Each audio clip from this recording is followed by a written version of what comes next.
মেয়েদের যে আত্মশক্তি, মনের জোর, এটাকে বাড়ানোর জন্য তাদের শারীরিক যে শক্তি, শারীরিক যে তৎপরতা, সক্রিয়তা, সেটা বাড়ানো প্রয়োজন।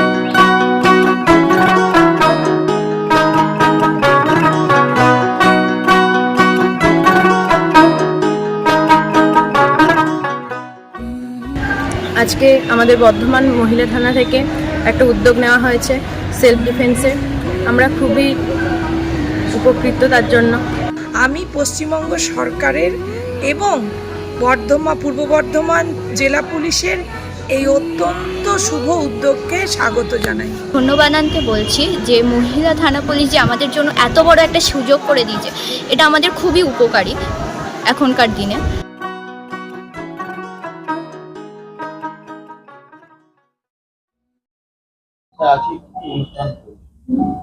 আমাদের পশ্চিমবঙ্গ সরকারের মাননীয় মুখ্যমন্ত্রী মমতা বন্দ্যোপাধ্যায়ের ঐকান্তিক উদ্যোগে এবং জেলা তৎসঙ্গী দপ্তরের আয়োজনে আজকে আমাদের বিদ্রোহী কবি কাজী নজরুল ইসলামের প্রাণ দিবস আমরা জেলা জুড়ে পালন করছি। এবং জেলার এই অনুষ্ঠানে আমাদের আজকে সঙ্গে উপস্থিত ছিলেন আমাদের জেলার অতিরিক্ত জেলা শাসক সাধারণ মাননীয় অমিয় কুমার দাস মহাশয়, সঙ্গে ছিলেন আমাদের যুব কল্যাণ আধিকারিক মাননীয়া রাখিবা মহাশয়, এর সঙ্গে ছিলেন শিক্ষা, তথ্য, সংস্কৃতি ও ক্রীড়া স্থায়ী সমিতির পূর্ব বর্ধমান জেলা পরিষদের স্থায়ী সমিতির কর্মাধ্যক্ষ মাননীয় শান্তনু কুমার মহাশয় সহ বিভিন্ন বুদ্ধিজীবী এবং সঙ্গীতপ্রেমী মানুষরা। এবং আজকে আমাদের ভিন্ন প্রান্ত থেকে, আমাদের জেলার এবং সদরের বিভিন্ন প্রান্ত থেকে শিল্পীরা এসেছেন। এবং আজকে সারাদিন ধরেই আমাদের এই নজরুল গীতি, নজরুল আবৃত্তি এবং তার আলোচনা, চিন্তাধারা এবং সমস্ত কিছুর মধ্যে দিয়ে আজকে আমরা সারাদিন কাটাবো। এবং আমরা প্রত্যেকেই জানি যে নজরুলের যে চিন্তা ভাবনা, তার যে সম্প্রীতি, ভ্রাতৃত্ব, সবকিছু ঊর্ধ্বে তিনি যে ভালোবাসার কথা বলেছেন, মানবতার কথা বলেছেন, সেই চিন্তাধারা যেন মানুষের মধ্যে বজায় থাক এবং সেটি আমরা মেনে চলবো, তার চিন্তাধারাকে এটি আশা রাখি। আজকে সব মিলিয়ে আমাদের জেলার বিভিন্ন ইউনিট থেকে এককভাবে 10 জন আছে এবং এছাড়া 10টি গ্রুপ আবৃত্তি এবং সঙ্গীতের অংশগ্রহণ করেছে। এছাড়া আমাদের বিভিন্ন লোকশিল্পী বন্ধুরাও আয়োজন করা হয়েছে, তাতে উপস্থিত সকলকে আমরা স্বাগত জানাচ্ছি জেলা প্রশাসনের পক্ষ থেকে। আজকে আমরা এখানে উপস্থিত হয়েছি আজ একটি দুঃখের দিন, কারণ আজকের দিনেই কাজী নজরুল ইসলাম, বিদ্রোহী কবি কাজী নজরুল ইসলাম আমাদের ছেড়ে চলে গিয়েছিলেন। আমের আগেই আমরা বলি বিদ্রোহী কবি। বিদ্রোহের পথ পরিবর্তন হয়, কিন্তু বিদ্রোহ আবহমান কাল ধরে বিভিন্ন বিষয়ের বিরুদ্ধে বিদ্রোহ চলতে থাকে।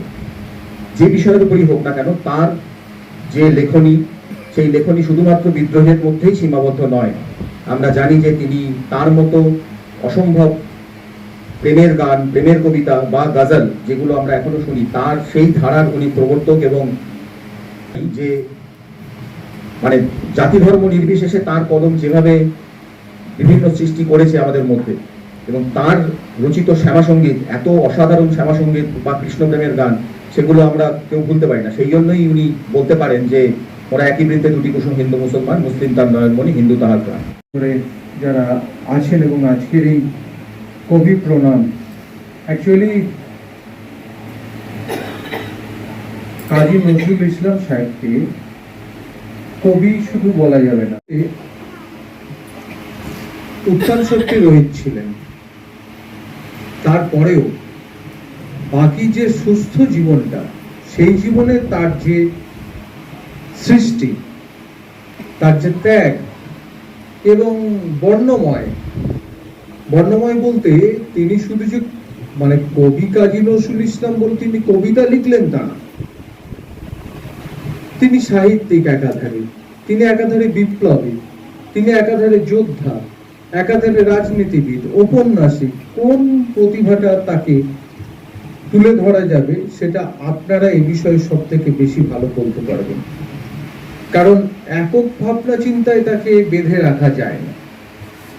আমরা ভূপেন হাজারিকার একটা গান শুনেছি, অর্থাৎ ভাবে বা প্রশাসনিক ভাবে আমাদের কাঁটাতারের বেড়া থাকলেও আমাদের ভূখণ্ডের সংস্কৃতি দুটো আমাদের মিলিয়ে মিশিয়ে রেখে দিয়েছে, আমরা পৃথক করতে পারছি না।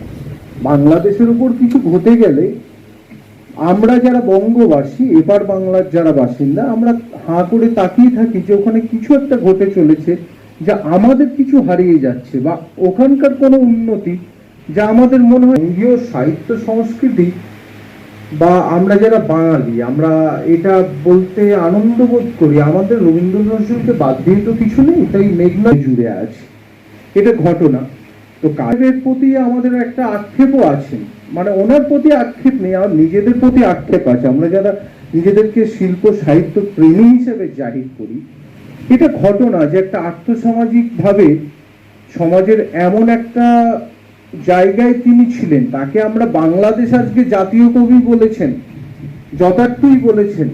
জাতীয় কবি কেন, কোনো কিছু সীমানার মধ্যে দিয়ে তাকে বেঁধে রাখা যায় না, এটা ঘটনা, কিন্তু তবুও তাকে জাতীয় কবি তারা আখ্যা দিয়েছেন। মাত্র সম্ভবত 71 থেকে 76 পর্যন্ত তিনি বাংলাদেশি ছিলেন। এটার ফলে তিনি যদি মানে বাংলাদেশে সমাধিস্থ হয়েছিল তার মরদেহ, আপনারা আশা করি আমার সাথে একমত হবেন। তো তার ফলে যদি তিনি বাংলাদেশের জাতীয় কবি হয়ে যেতে পারেন, তিনি যে জীবনটা আমাদের এখানে দিলেন, এবং সব থেকে বড় আক্ষেপের বিষয়, আমরা যারা এই সমাজের দায়িত্বশীল, আমরা নিজেদেরকে মনে করছি আমাদের বর্ধমানের ছেলে, আমাদের বর্ধমানের সম্পদ, বর্ধমানের সম্পদ, মানে বর্ধমানের সম্পদটা কেমন ধরনের সম্পদ, প্রকাশ্যে ফুটে ওঠা সম্পদ নয়, হয়তো খনিজকে খনন করলে যে সম্পদ উঠে আসে, যেমন কয়লাকে খনন করলে তার ভেতর থেকে শুনেছি নাকি হীরা উঠে আসে, যেমন সোনা, এই সোনা আমরা খনির ভিতর থেকে পেয়ে থাকি। এরকমই তিনি খনিজ সম্পদের থেকে ভূগর্ভস্থ হয়ে আছেন, এখনো পুরোপুরি তাকে খনন কার্য করে আমরা বের করতে পারিনি সাহিত্য শিল্পী জগতে। কারণ আমি নিজে গেছিলাম চুরুলিয়া, মানে দুখুমিয়া যে জায়গায় ছিল, তার যে পরিচয় পরিচিতি আমরা যেটা পড়েছি, আমার মনে হয় না তার যে প্রতিভা যেটাকে দেখা যায়, তিনি বিভিন্ন ভাষা, বিভিন্ন ধর্ম, বিভিন্ন ক্ষেত্রে তার যে লেখনী, তা আমার মনে হয় না যে যেভাবে নজরুলকে ব্যাখ্যা করা আছে এত ছোট বিষয় উনি নন।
শুনিয়া মহাভারতের মহাবীর আসে, বলে আমি আসিয়াছি। নবযৌবন জলতরঙ্গে নাচিরে প্রাচীন প্রাচীন। বিরাট কালের অজ্ঞাতবাস ভেদিয়া পার্থ জাগে। গান্ডীব ধনু রাঙিয়া উঠিল লক্ষ লাখ রাগে। বাজিছে বিষাণ পাঞ্চজন্য, সাজে রথাস্য হাঁকিছে সৈন্য। ঝড়ে ফু দিয়া নাচে অরণ্য, রসাতলে দোলা লাগে। দোলায় বসিয়া হাসিছে জীবন মৃত্যুর অনুরাগে। যুগে যুগে মোড়ে বাঁচে পুনপাপ দুর্মতি কুরুসেনা। দুর্যোধনের পদলেখি ওরা দুঃশাসনের কেনা।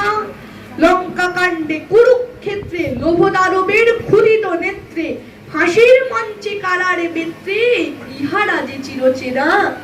ভাবিয়াছ কেহ শুধিবে না এই উৎপীড়নের দিনা। কালের চক্র বক্র গতিতে ঘুরিতেছে অবিরত। আজ দেখি যারা কালের শীর্ষে, কাল তারা পদানত। আজি সম্রাট কালি সে বন্দী, কুটিরে রাজার প্রতিদ্বন্দ্বী।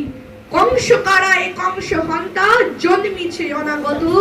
তারি বুক ফেটে আসে নৃসিংহ, যারে করে পড়া হতো।